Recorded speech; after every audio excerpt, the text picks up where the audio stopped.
I'm now joined by Jack Rowlett, who is a political commentator. He's going to join us in a moment just to talk about the whole issue of Tom Tugendhat backing Liz Truss. Jack, how are you? I'm all right, thanks. How are you? Yeah, I'm living the dream. Living the dream. Everyone's delighted to see the Unexplained cancelled tonight in favour of me. I'm getting some very spirited text messages, and no doubt they'll be delighted to see you as well. But it's been a big weekend, hasn't it, for the leadership candidates?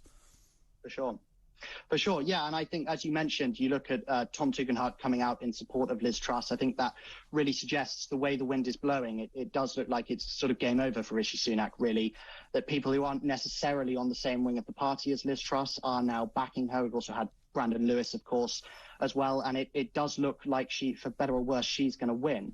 But I think overwhelmingly what's most obvious from the leadership campaign so far is just how vicious it's become.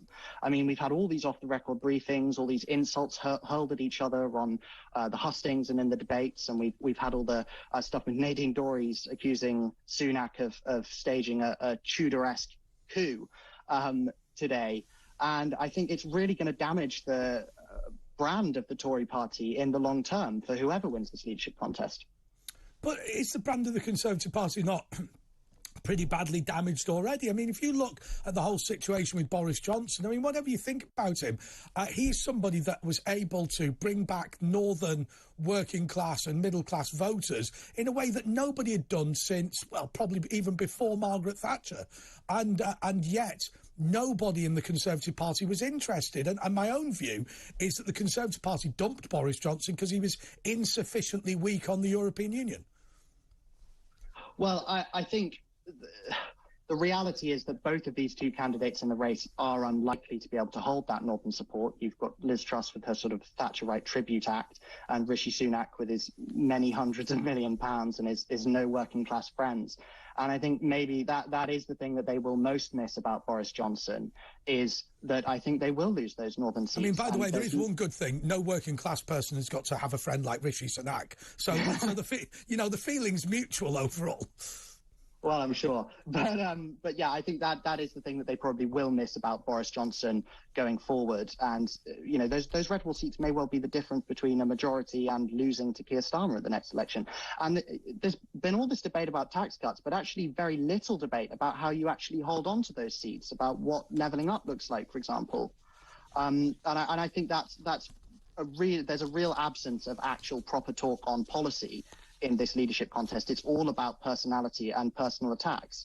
And I think you say the Conservative Party's brand is already very damaged, and I entirely agree, but let's not make it worse. I mean, the whole point of this leadership contest is to get rid of a leader with bad poll ratings who was increasingly turned against by the public and replace him with a better one. And they're just doing so much damage to each other at the moment.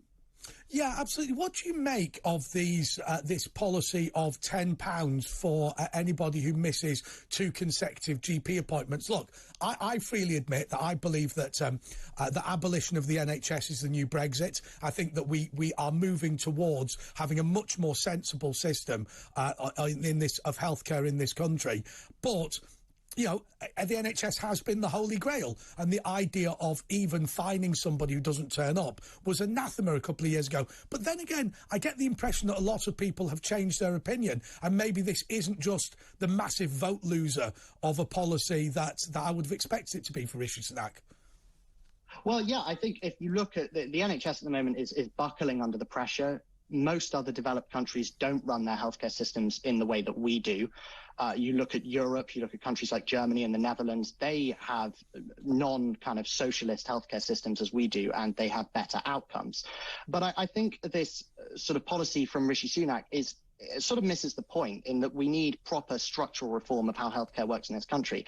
And this is just tinkering around the edges. I don't think I'm sure you've experienced it. It's really hard to get a GP's appointment, for example, at the moment. And I don't think people are missing them deliberately. I think we do need a better way of reminding people to come to them, and also to move the debate on to broader structural reform rather than something like this. One of the things that drives me bananas about the NHS is that anybody who's experienced it understands that actually it's a series of organisations, some good, some bad, and some absolutely terrible.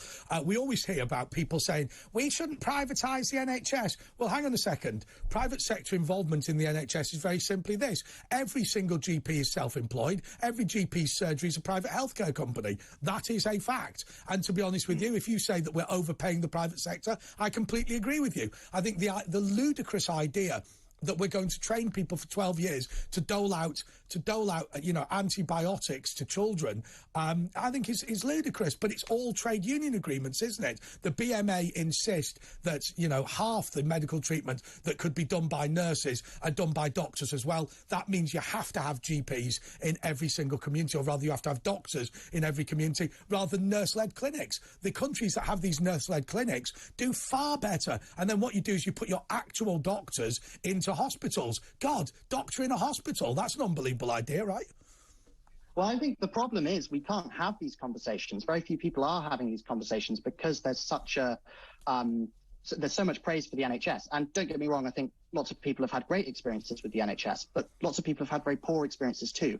And we need to approach it for what it is, which is healthcare policy. It's not some magical organisation that never deserves criticism and should never be reformed. It's a model of healthcare that was devised in 1947. It's clearly not fit for 2022.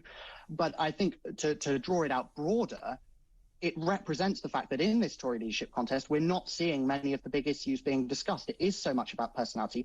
It's about cutting taxes. A lot of the debate has been.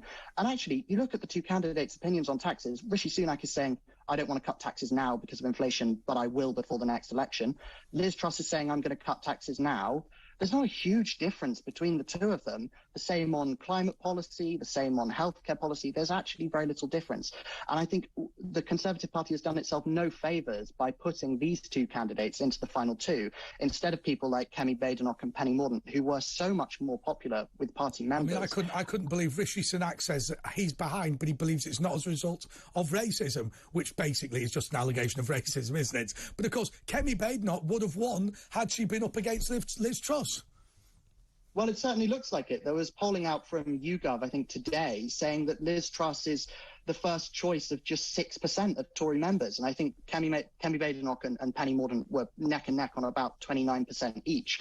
So it's clearly whoever becomes the next Prime Minister will have won the leadership election based on the support of around a third of the parliamentary party that they'll be leading and a very tiny proportion of the members of the party that they represent. That's pretty terrible. Right, OK, well, thank you so much.